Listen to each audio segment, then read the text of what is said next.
Hi viewers, எல்லோருக்கும் வணக்கம். இது தமிழ் CNC Tech சேனல். நான் உங்கள் பாபு.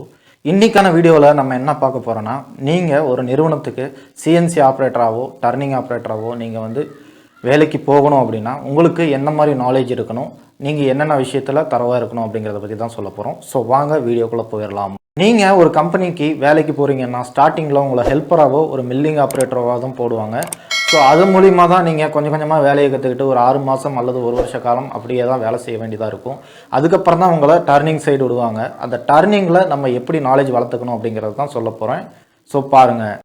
ஃபஸ்ட் பாயிண்ட் டர்னிங்கில் ரெண்டு வகையான மிஷின்ஸ் இருக்குது. என்னென்ன அப்படின்னா VTL அண்ட் HTL அப்படின்ட்டு.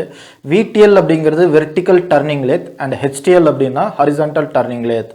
ஸோ இதுக்கான ப்ரோக்ராமிங் மெத்தட் ஒன்று தான். எக்ஸுங்கன்னா டயாமீட்டர், Z அப்படிங்கிறது லென்த்து. இது எதுவுமே மாறாது. இது ஹரிசான்டல்னால் ஜாபோட கிளாம்ப் பண்ணுறது ஹரிசான்டலாக இருக்கும். வெர்டிக்கல்னால் இப்படி நேராக கிளாம்ப் பண்ணுற மாதிரி இருக்கும். அதுக்கும் சம்மந்தமே இல்லை. ஸோ இதுக்காக பயந்துக்கிட்டு நீங்கள் டர்னிங் ஏறாமல் இருந்துக்காதீங்க.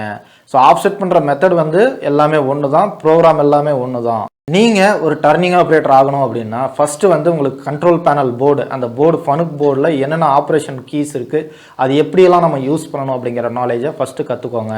அது தெரியாதவங்க அதுக்கு ஏற்கனவே ஒரு வீடியோ நான் போட்டிருக்கேன், மோட் செலெக்ஷன் அப்படின்ட்டு. அந்த வீடியோக்கான லிங்க் இந்த வீடியோ கீழே டிஸ்கிரிப்ஷனில் தரேன், அதையும் போய் பார்த்துக்கோங்க. செகண்ட் பாயிண்ட் பார்த்தீங்கன்னா ஆப்செட் என்ன, ஆப்செட் பண்ணுறது எப்படி அப்படிங்கிறதெல்லாம் தெரிஞ்சுக்கோங்க. ஸோ எக்ஸ் டயாமீட்டருக்கு எப்படி ஆப்செட் பண்ணணும், ஜெட்டில் எப்படி ஆப்செட் பண்ணணும், ப்ளஸ் எது மைனஸ் எது அதையும் தெரிஞ்சுக்கோங்க. அது தெரியாதவங்க அப்சல்யூட் அண்ட் இன்க்ரிமெண்டல் அப்படின்ட்டு ஒரு மெத்தட்ஸில் ப்ரோக்ராம் பண்ணியிருக்கேன். அந்த வீடியோக்கான லிங்க்கும் நான் தரேன், அதையும் போய் பார்த்துக்கோங்க. தேர்ட் ஒன் பார்த்தீங்கன்னா உங்களுக்கு கேஜஸ்க்கான நாலேஜ் நல்லா வளர்த்திக்கோங்க.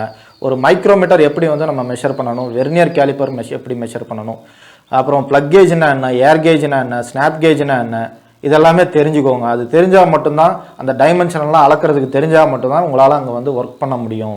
ஸோ நெக்ஸ்ட் பாயிண்ட் பார்த்தீங்கன்னா ஒர்க் பீஸ் ஹேண்ட்லிங். ஒரு ஒர்க் பீஸை எப்படி ஹேண்ட்லிங் பண்ணணும், எப்படி அதில் ஃபீட் பண்ணணும் அப்படிங்கிறதெல்லாம் கற்றுக்கோங்க. நீங்கள் தப்பாக ஃபீட் பண்ணிட்டீங்க அப்படின்னா போய் மிஷின் ஆக்சிடெண்ட்டில் முடிகிற வாய்ப்பு இருக்குது. அதனால் 1-2 டைம் இல்லை 10 டைம் கூட பக்கத்தில் நின்று பார்த்து அதுக்கப்புறம் தான் நீங்கள் ஒர்க் பண்ண ஆரம்பிங்க.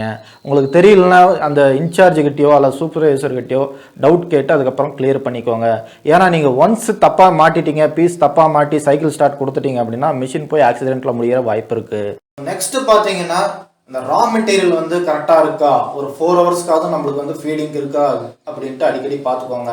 அப்படி இல்லாமல் போச்சுன்னா அது அப்பப்பே ஃபீட் பண்ணி எடுத்து வைக்க சொல்லுங்கள், யாராவது ஹெல்ப்பர் கிட்ட சொல்லி. அப்படி பண்ணாமல் போயிட்டீங்கன்னா அவங்க கேட்குற ப்ரொடக்ஷன் உங்களால் கொடுக்க முடியாது. ஒரு 2 நாள் 3 நாள் அவங்க டார்கெட் என்ன கொடுக்குறாங்களோ அதை அச்சீவ் பண்ணல அப்படின்னா உங்களை இறக்கி விட்டுருவாங்க. அடுத்து நீங்கள் வேலை செய்கிற மிஷினில் அடிக்கடி ஹைட்ராலிக் ப்ரெஷர் செக் பண்ணிக்கோங்க, கூலண்ட் ஆயில் லெவலை செக் பண்ணிக்கோங்க, work holding device plus tool holding device எல்லாம் ப்ராப்பர் டைட்டில் இருக்குதான்னு செக் பண்ணிக்கோங்க. அதே மாதிரி இன்சர்ட்ஸ் எல்லாம் ஆடாமல் ஷேக்கிங் ஆகாமல் கரெக்டாக இருக்குதான்னு செக் பண்ணிக்கோங்க.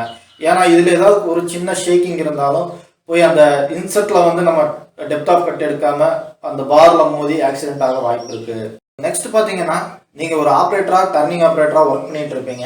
ஸோ அடுத்த level programming and setting knowledge உங்களுக்கு வளரணும் அப்படின்னா உங்கள் செட்டரோ அல்லது சூப்பர்வைசரோ அந்த லைன் செட் பண்ணுவாங்க. அடுத்தடுத்து காம்பனன்ட் சேஞ்ச் பண்ணுறப்போ கொஞ்சம் கூட இருந்து கற்றுக்கோங்க. அப்போ தான் உங்களுடைய நாலேஜும் வளரும். இல்லைனா வெறும் ஆப்ரேட்டராகவே இருக்கிற அப்படின்னா எந்த நாலேஜுமே வளர்த்திக்க முடியாது. எப்படி ப்ரோக்ராமிங் பண்ணுறாங்கன்னு தெரியாது, எப்படி செட் பண்ணுறாங்க, எப்படி ஆஃப்செட் எடுக்கிறாங்க அப்படிங்கிறதெல்லாம் தெரியாமல் போயிடும். நீங்கள் ஒரு நிறுவனத்தில் வேலை செஞ்சுட்டு இருக்கிறீங்கன்னா நீங்கள் ஒர்க் பண்ணுற அந்த ஆப்ரேஷன் என்ன அந்த ப்ராடக்டோட பார்ட் நம்பர் என்ன, பார்ட் நேம் என்ன, சப்ளையர் யார், இதெல்லாமே தரவோ தெரிஞ்சு வச்சுக்கோங்க. ஏன்னா திடீர்னு ஒரு ஆடிட்டிங் வராங்கன்னா ஃபர்ஸ்ட்ல இருக்கிற டர்னிங் ஆப்ரேட்டர் கிட்ட தான் ஏதோ ஒரு கொஸ்டின் கேட்பாங்க. அப்போ நீங்கள் திருன்னு முழிக்க வேண்டாம். நீங்கள் ஒரு பெரிய நிறுவனத்தில் வேலை செஞ்சுட்டு இருக்கிறீங்க அப்படின்னா, நீங்கள் ஒரு ஆப்ரேட்டராகவோ இல்லை செட்டராகவோ இருக்கிறீங்க அப்படின்னா நீங்கள் அந்த கம்பெனியில் உள்ள டிராயிங்ஸ் எல்லாத்தையுமே தெரிஞ்சுக்கோங்க. அப்போ தான் நீங்கள் ஃபர்தராக இன்னொரு கம்பெனிக்கு இன்டர்வியூ போகிறப்போ அங்கே என்னென்ன ஒர்க் பண்ணீங்க, என்னென்ன மாதிரி காம்பனன்ட்ஸ் எல்லாம் ரன் ஆச்சு அப்படின்ட்டு இன்டர்வியூவில் கூட கேட்பாங்க. ஸோ அதனால் அந்த நாலேஜையும் சேர்த்து வளர்த்திக்கோங்க. இப்போது சொன்ன எல்லா பாயிண்ட்ஸ்லையும் நீங்கள் தரவாக இருந்தீங்கன்னா சீக்கிரமாகவே ஒரு ப்ரோக்ராமராகவோ செட்டராகவோ மாறதுக்கு வாய்ப்பு இருக்குது. அதுக்கான நாலேஜ் நல்லா வளர்த்திக்கோங்க. ஸோ இன்டர்நெட்டில் நிறைய விஷயங்கள் கிடைக்கிது. யூடியூப்பில் நம்ம சேனலும் இருக்குது.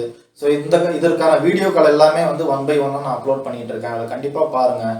இந்த வீடியோ பிடிச்சிருந்தா கண்டிப்பாக லைக் பண்ணுங்கள், ஷேர் பண்ணுங்கள். ஸோ நன்றி, வணக்கம்.